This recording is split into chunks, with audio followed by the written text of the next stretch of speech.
guys, Brad here. So I recently picked up a well-used Claas Rollant 250 Roto Cut round baler. Round baler is well used, as you can tell just from the pictures here. And had a few problems with it when I picked it up, going into it knowing that it needed some repairs, and I was able to get it at a little better price. Okay, let me show you a little bit more about what we got going on here. Baler up, knowing that it had some problems. And it was explained to me that the main rotor, or the main feed rotor, or the chopper on the baler had an out bearing, or bearing that was out. As you can see here, right here is that main bearing. The housing is broken and the bearing is starting to come apart. This back roller on the bearing is seized up.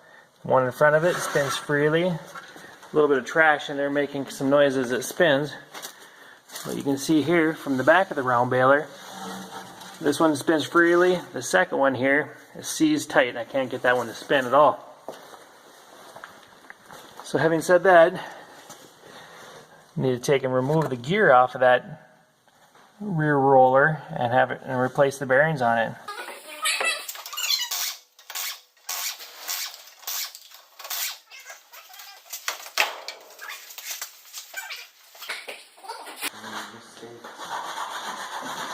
I'm going to pull off the two gears that are on the main chopper shaft rotor to get access to bearing and bearing housing.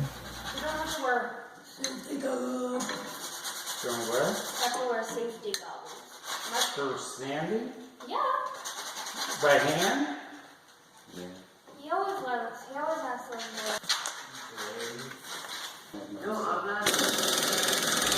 And of course, everything's going to fight it all the way. We'll apply a little heat. Roll out more on that, like this. The outside of here? Yep. You want that all to stay on.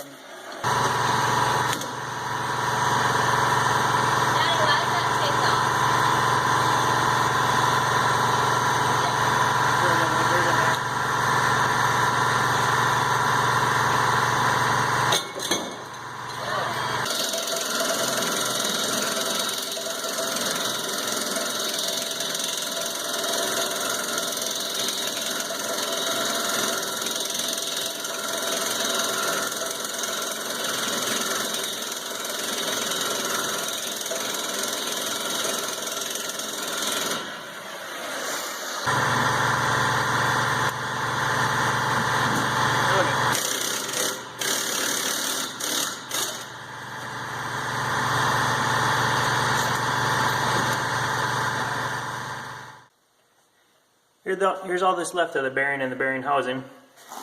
The housing was broken in 3 pieces. And then the bearing race is broken to 3 pieces as well. The ball bearing holder. The race, we ended up washing that off the shaft with a torch just to get that to come off. And now we gotta get all these gears washed up, ready to put back together.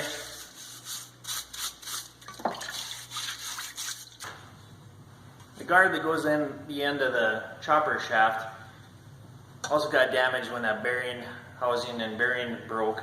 The chopper shaft came forward, causing damage to this guard that helps prevent any hay or grass or anything from wrapping around the chopper shaft. Well, when that broke, everything went forward, damaged this, cracked it here, and also cracked along the bolts here. So we're just gonna weld this up a little bit. This is right around $100 for a new one. So we beat it back into shape with a hammer and a little bit of welding, and we'll be back up and running.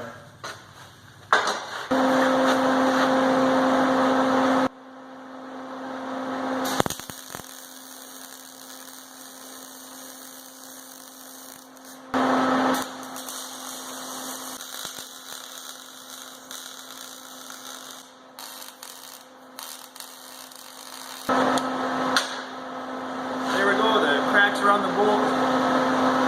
Holes are all welded up. Now I just got to grind the surface down so that it'll bolt up flush with the baler there. surface of these welds ground down and a little bit of paint, we should be ready to put this piece back on.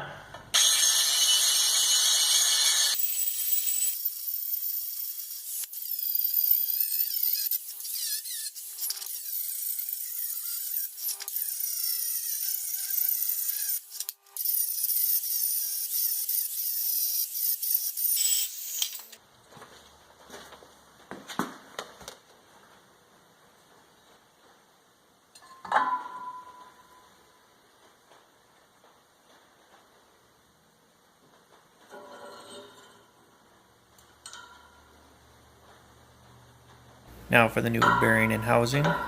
We'll slide the chopper shaft back and bolt the bearing housing in. Once the bearing housing was in, we slid on the 2 large gears on the main chopper shaft. Now we'll put the pickup header back on. Push. Go on that side and push. Push. Yep. Okay. 1, 2, 3. 1, 2, 3. 1, 2, 3.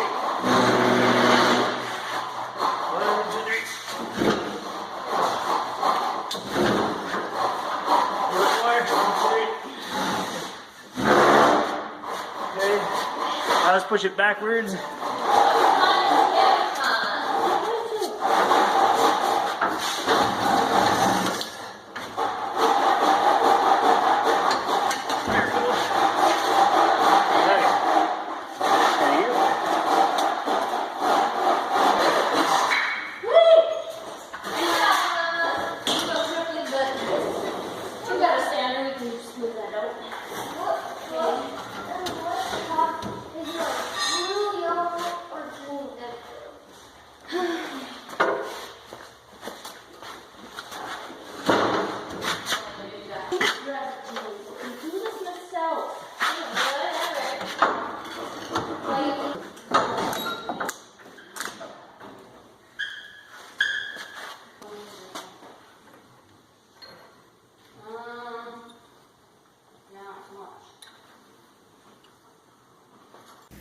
Putting the pickup header back on, it attaches to and pivots off the main chopper shaft rotor on a bearing.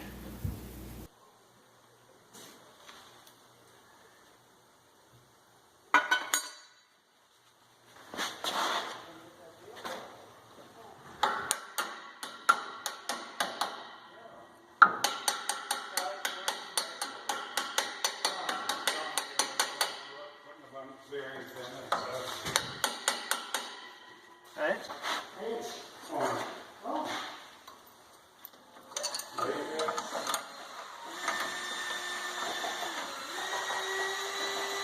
Pull it back together. You can see the new bearing and bearing housing on the front chopper rotor shaft.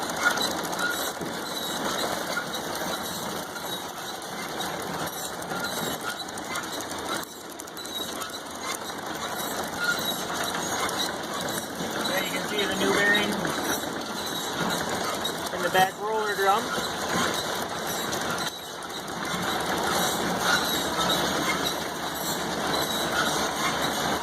Alright, we got it hooked up to an old Farmall 706 International tractor here. Let's take it out and see if we can make a round bale with it.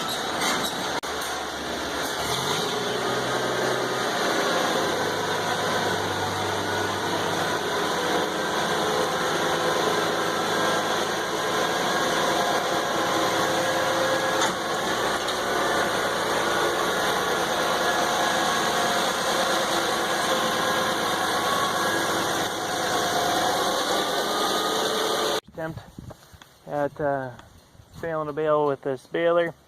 As you can see, we had some issues with the net wrap. Still working through that a little bit though. We just took and unrolled one of those larger straw bales and then just kind of rebaled it up here.